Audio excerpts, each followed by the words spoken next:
All right, welcome back. In this video, I'm going to be discussing why we judge. Because the fact of the matter is while some may judge more than others, we all judge. And again, there's nothing inherently wrong with judging, weighing the actions of others to our own actions and so forth. But really, what I want to look at is why we judge so harshly and so definitively towards other people's ways of life. If again you just look at again, the thing that's just so bizarre is it's like we all had differences of opinions on all these subjects forever. That's nothing new. None of these conversations are new. Really, what's different is again how we're reacting, how we're judging so much more harshly. And again, that's why I want to look at that and try to ask that question so we can stop the process, so we can try to figure out what's driving us to have these extreme views on one another.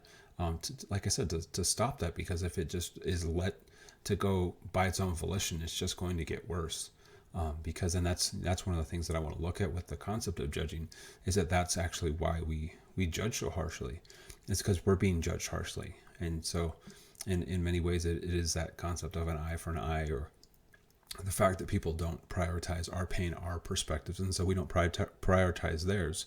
But I'm going to talk about the first reason why we judge is simply to validate our own choices. If we choose to eat a certain way, or to be extremely healthy or extremely unhealthy, a lot of times you see those people judging the opposite of their decisions. And so you see this judgment based on personal perspective, on personal how they attain value in their own lives and happiness in their own lives. And so that's at the root of a lot of judgment, is that we want to feel like we've made the right decision with our lives.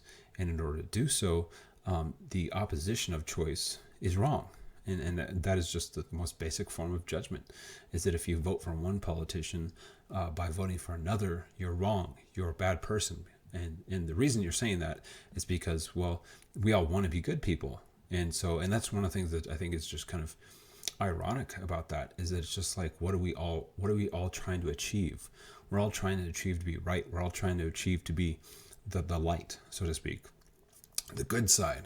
And so again, it's just like, well, if we're all striving to be the good side, why are we so adamant that other people, based on their own choices, are evil? Again, it's something, if we're all striving, that's the funny thing, is if you look at movies, and specifically if you're talking about light and dark, if you look at Star Wars, people aren't just how would I put it? They're not stumbling into the dark side. I mean, they embrace that concept of evil. They're not trying to put some sort of facade that they're a beacon for the light, but they just do things that are outside the definition. It's like, no, they embrace being horrible human beings. And again, too, if you look at a lot of, I say, despicable people throughout history, again, they're not trying to really, I mean, they might, to get the people behind them, they might try to put on a facade that they're doing good, but ultimately they have no problem embracing their evil. And so again, if we're all striving to be the good people, to be the light, then shouldn't we embrace that fact and embrace that connection with one another, that we're all just striving to be good people and to be that beacon of light? And again, too, it's just that realization that we all find different lights in different places. We all find value in different decisions.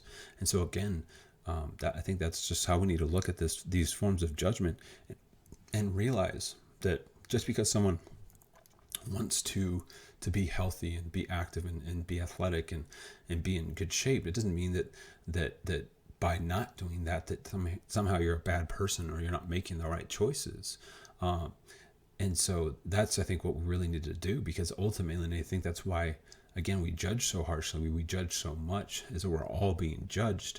And it's like the worst game of musical chairs, when people just start, we don't realize that the system will work, and the system we will be able to coexist. We will be able to live and let live, but we have to embrace that fact. We have to kind of say, do our part of not judging, or at the very least not judging harshly. There's nothing wrong, again, with evaluating the actions of others, or lack of actions, but to have this sense of moral high ground, because they haven't made the same choices that we've made. That's where really, to me, where we really make mistakes, where we create that separation, is by trying to create it into two different sides. Some people find happiness in fame and fortune. Some people find happiness in being funny. Some people find happiness in being athletic. Some people find happiness in having lots of friends and such.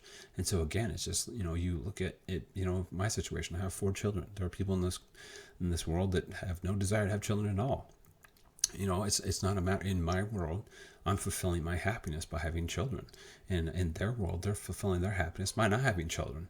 And so again, I think it's really important for us to not try to create a moral high ground, rather than to not judge lest ye be judged. And so again, it's just this vicious cycle where people are throwing mud because mud has been flung at them.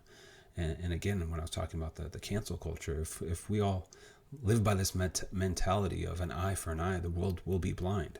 And it's really just kind of, I think a lot of people appreciate that saying of live and let live, but it's just like, I really feel like people don't practice it. They say live and let live, unless how you live is something different than my own. I'm like, that's not living and let living. And so again, it's just, my biggest thing is we need to look at the whys. Why do we do this, and what can we do to change it, to alter that domino effect, to have a domino effect in a positive manner? And again, I think it has to do with that type of addressing issues, addressing perspectives, but doing so in a compassionate, understanding way, where we can point out the I don't say the shortcomings of people's dialogue with certain subjects. Point out the fact that we shouldn't shame people because they decide to be active and fit, but at the same time, we shouldn't shame people because they don't covet and desire and actively go after being fit and athletic. It's just one of those things where we really just need to find that, like, as long as you're not directly hurting somebody, as long as you're not physically or sexually abusing somebody, just be you. It's really one of those things where, there's plenty of movies and TV shows out there that really don't draw any type of entertainment towards me. I don't find any personal value in them.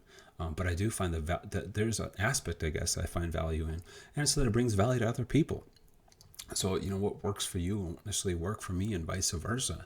And that, to me, is that mentality of trying to counteract judgment.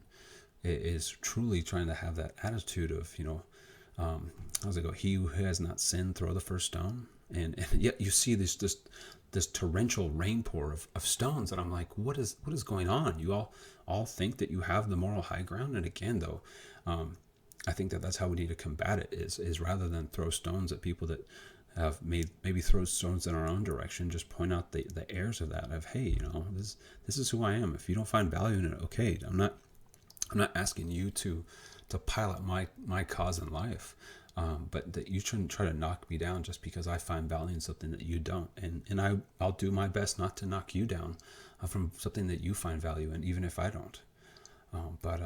There's just hoping that we can just dissect all the issues that are separating us, rather than just accepting that they're there, or thinking that somehow we need to choke out some sort of external source that will resolve our issues, is by silencing opposition. That will simply make our divide even greater. But as always, good luck and good night.